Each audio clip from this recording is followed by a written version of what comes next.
As a Gen Xer, you're reaching that age where it's time to plan for your financial future. You're also probably at that age where your school days are far behind you. But it's not too late to learn something new.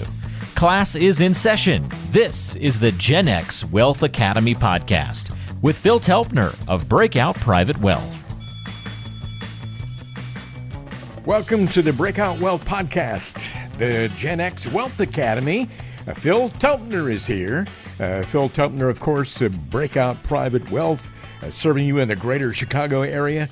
His office in Glenview. My name is Ron Stutz. Always a pleasure being with Phil on this show. And Phil, how you doing, my friend? We haven't talked in a while.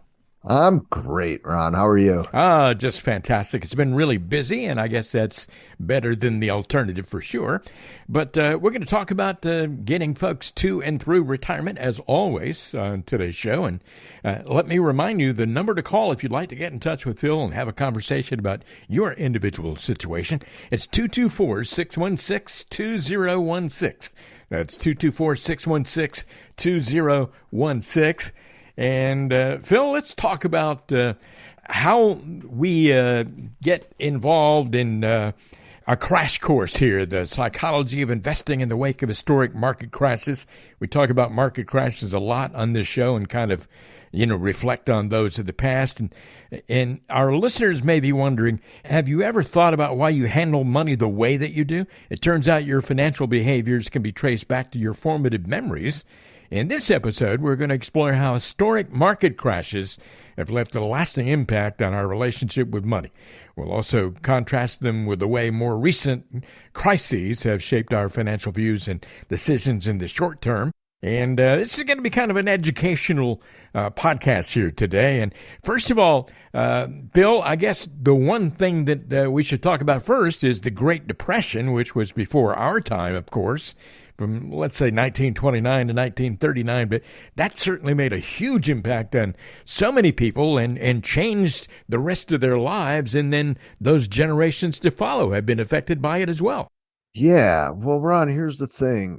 I tell all my clients that everybody has a money story, and it's our job to work together to uncover that money story and then work together to use that story to become more, not less successful. And here's what I'm talking about. The Depression, very challenging time, obviously, for most Americans. Security became very, very most important thing. Sure. So fear of banks, which I guess we kind of went through a little bit here this year. And you see people that their money belief is that money is a form of security and not a form of opportunity. Mm-hmm. So some of the early work that we do with our clients is we help them create a statement of financial purpose. And what that does is it helps us really get to what money means to them. When you're dealing with, how do you say it these days? Partners. So spouse, significant other. I don't want to insult anybody. I guess I have to. That's how you have to do it now. You say it generically. Well, yeah, I'm going to get canceled or whatever. Always there's differing viewpoints on money. Sure. One believes money is security. One believes money's opportunity. One believes money is like they were in their house. Money was some sort of forbidden or evil for whatever reason. And then, the other person never had any, they don't even pay attention because money was never an issue. Right. Uh-huh. So it's being able to help people understand, identify, and help me and my team use those underlying money stories, if you will, to help people make better choices. Yeah. There aren't too many people left who actually lived through the Great Depression, but I know that anybody who has any memory of it at all, with the stock market crash, they would have trouble trusting the stock market as a good place to invest. So, they would have been affected by that their entire lives. There was another big era that was completely different, World War II. After World War II, starting at about 1945, things were going great. And if this was, your formative years period of time, then you have a completely different outlook on the stock market. Oh, yeah. I mean, that was the post-war period. That was a boom. That was when people were moving to the suburbs and buying houses and new toasters and refrigerators, whatever. So, I mean, again, just to kind of repeat a little bit, it is so important that people understand how impactful these events, or let's even go micro and talk about what's going on in the family unit when you were growing up. Yeah. Divorce, single parent, all these things will form your views on money, opportunity, security, trusting financial institutions, capital markets. Do you talk about money? Do you not talk about money? Was money talked about in your house? I mean, these are all things that happened to us when we were younger that we bring into our adult lives that most likely aren't serving us. Yeah. Well, if you were around and those were your formative years when the stock market was growing at, let's say, 15, 16% for more than a decade, you might tend to trust the market a little too much. And then that leads us to our next period of time, let's say the late 70s and early 80s. And right now is a lot like that, where we've had a period of soaring interest rates and some really strange things happening in the financial world. Well, I mean, it's the boom and bust cycle. It's been that way for longer than you and I have been around, and it will continue long after we're gone. Yeah. That's just the psychology of markets, of FOMO, of chasing, of fear and greed. And we as humans are vulnerable to those. The early 80s, with the spike in interest rates up to 19% or 21% or something like that, Volcker trying to kill inflation, was again a brutal time for a lot of real estate people. It was great for savers. I mean, can you imagine getting like 18% on your CDs guaranteed? Wow. Yeah. Right. Yeah. But anyway, that was a brutal time as well. So again, if you grew up in a family that had exposure to that dramatic rise in interest rates and it impaired your family business, let's say, and you heard mom and dad fighting about it, or maybe you lost your house or whatever the situation could have been, that's going to leave a mark on that next generation, right? And that's going to dictate how they view money, how they view investing, all that stuff. Yeah. You're listening to the Breakout Wealth podcast for the Gen X Wealth Academy. Phil Telpner, of course, on this show, always specializing in ending financial anxiety. Listen, plan, and grow. You always get world-class advice for down-to-earth conversations with Phil Telpner. And Phil, we're talking about various times in history when the market was either way up or way down, either really good or really bad. Remember 1987? We had an event called Black Monday where there was this huge drop. I guess when a lot of people had started investing in the stock market during this particular period of time, that had a huge impact on the way they thought about it. Yeah, well, this one hits close to home for me. I think that this probably began to formulate my concept of risk management. This was actually my first year working on the floor of the exchanges in Chicago. Uh-huh. I was down there for the summer of 87, went back to school in August. The crash was October. I went down in December in between semesters to make a few bucks. And in the pit I was working in, there might have been 20, 22 people prior to the crash. When I got there in December, there was 4 left. Whoa. 1 was a broker, 3 were traders. Yeah. Everybody else had blown out. And the 3 guys that were left made a lot of money upper 1980s. So that was my first real world risk management class, so to speak. And I don't want to go into the option strategies that everybody was using, but there was easy money and then there was good strategy. And the easy money had been working for a long time until it didn't. It's like picking up, what do they say? It's like picking up pennies in front of a freight train or something like that. Um, so it works until it doesn't. Yeah. Doing things the right way, like these last remaining gentlemen did, probably wasn't quite as profitable along the way, but sure was when it needed to be. So Yeah. anyway, that was my first experience with that.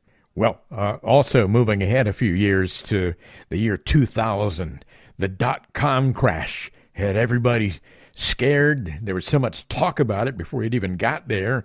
And then, that made a really big impact on a lot of folks and how they felt about the stock market. Yeah, that was the tech bubble, right? Yeah. So, man, most of those stocks that everybody was chasing around don't even exist. Pets.com, Ask Jeeves, I can name them all pretty Yeah. much.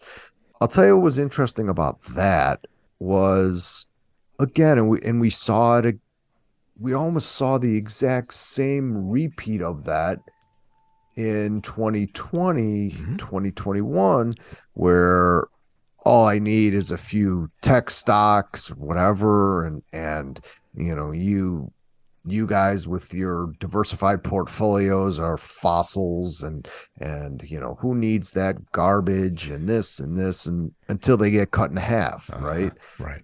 So it's like I said, what's the line? Markets don't repeat, but they often rhyme. Yeah, that's When right. you've been around a little bit, I smelled this coming a mile away. Of course, I couldn't, nor could anybody tell you when that was going to end. But anytime you get rampant speculation, it lasts longer than everybody thinks it will. And when it resolves itself, see 2021, it is 2022, maybe. It is pretty gruesome for a lot of people. Yeah. So Well, yeah. well, a lot of people lost significant amounts of money in the dot-com crash, and then, of course, a few years later, the Great Recession came, in 2008, the housing bubble burst, and that had a huge impact on people as well. Yeah, our friends at the banks. Yeah, I mean, these kind of things, like I said, we're all been a part one way or another of things like this. I've got plenty of 2008 stories from another business I was involved in, and markets have a way of ridding themselves of excess. Can go on for years. The party goes on a lot longer than everybody thinks. And when the music stops, there's not enough chairs for everybody. And then banks, tighten their lending standards. And then, and it's almost like they're so far behind, right? They're just reactive. So they're just raking in fees. And then, oh, we have a problem. And then they're raising lending standards and all, buyouts and bailouts. And we don't have to get into that. But, for a lot of people, for a lot of my oldest was born in 03. So some of his contemporaries, if their parents or somebody went through a challenge during that time, that's 100% going to formulate their views on trusting the system, on investing. And if you're in a family that was able to, for whatever reason, take advantage of that dislocation in the market to buy commercial real estate or whatever it was, then your view is going to be completely 180 degrees different Yeah. than it would be. And I think that's important for people to understand. There's no right or wrong. It's about being able to identify that and seeing how it either helps you or hurts you, and then most likely getting some help so that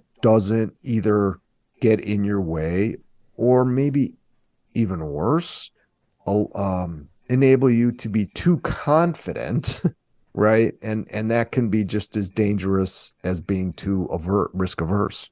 Yeah, and if that 2008 crash is a really formative memory for you, you might really live in fear of a catastrophic crash coming any day. But boy, since that time, between there and about 2020, we had some really good times. Everything went well for so long.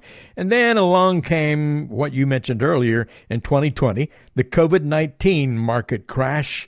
And for folks who are just maybe younger, who are just getting involved in the stock market for the very first time, they might be a little scared based on what happened there. But, it's going to be better than that. And there was a quick recovery. Well, yeah, what was it? 30% in 30 days or something crazy like that. Crazy, yeah. But again, what's the messaging going on at home, right? This is an opportunity. Keep investing. Right? These things happen every so often. Always, like I tell my clients, I mean, the bet here, if investing is a bet, which I don't believe it is, but the bet is that society will continue to advance. And as participants in the capital markets, stocks specifically, we will benefit from that advancement of society over a long period of time and grow and compound our wealth far beyond anything that we think is possible. Yeah. Now, these things, like we just discussed, I think they're the price that we pay for those gains. If these things didn't happen, we would not be compensated for assuming risk in the marketplace, right? If I was in a bar and walked up to a beautiful girl and asked her out, well, my wife would kill me. But if I did, there's a high probability that she would say no. That's the risk that I'm assuming in that. So the same thing with investing. I think, and I'll just give some insight into how we work with clients, making sure that you're invested properly, making sure that you have ample liquidity, meaning in terms of annual spending, how many multiples of annual spending do you have available to you? I've found over time that liquidity is something that people either have too little of or too much of. Yeah. And there's ways to quantify that. And it's so important because if you have enough liquidity, what goes on in the capital markets is annoying and the price that you pay, but not fatal. If you're over leveraged, if you don't have enough liquidity, if you're mismatching your investments with your durations, latest bank blowups or whatever, you're a prisoner to what the markets are doing. And right away, you're subject to all sorts of emotional distress and most likely mistakes. So my message to anybody is liquidity, enough, but not too much, because inflation, as we've seen, is going to erode your purchasing power in ways far more dangerous than a one-time event. Because don't forget, inflation compounds just like investment returns. Probably a good time to end our conversation for today on this particular podcast. Yeah. But you need to have a conversation with Phil Telpner about all of these things. And, of course, you've been listening to a private community. The Gen X Wealth Academy podcast is a private community where we will share strategies and answer the questions on the minds of successful Gen X families, free from any kind of sales force. It's not about sales. There's no focus on that. It is all about helping you have the right mindset when it comes to all these things. Once again, the Gen X Wealth Academy podcast. If you'd like to get in touch with Phil Telpner, it is 224-616-2016. That's 224-616-2016. I'm Ron Stutz, along with Phil Telpner of Breakout Private Wealth, and we'll see you next time. Breakout Private Wealth, LLC, is a registered investment advisor located in Glenview, Illinois. Today's content is for informational purposes only and does not constitute tax, investment, or legal advice. Please consult with a qualified professional before taking any action.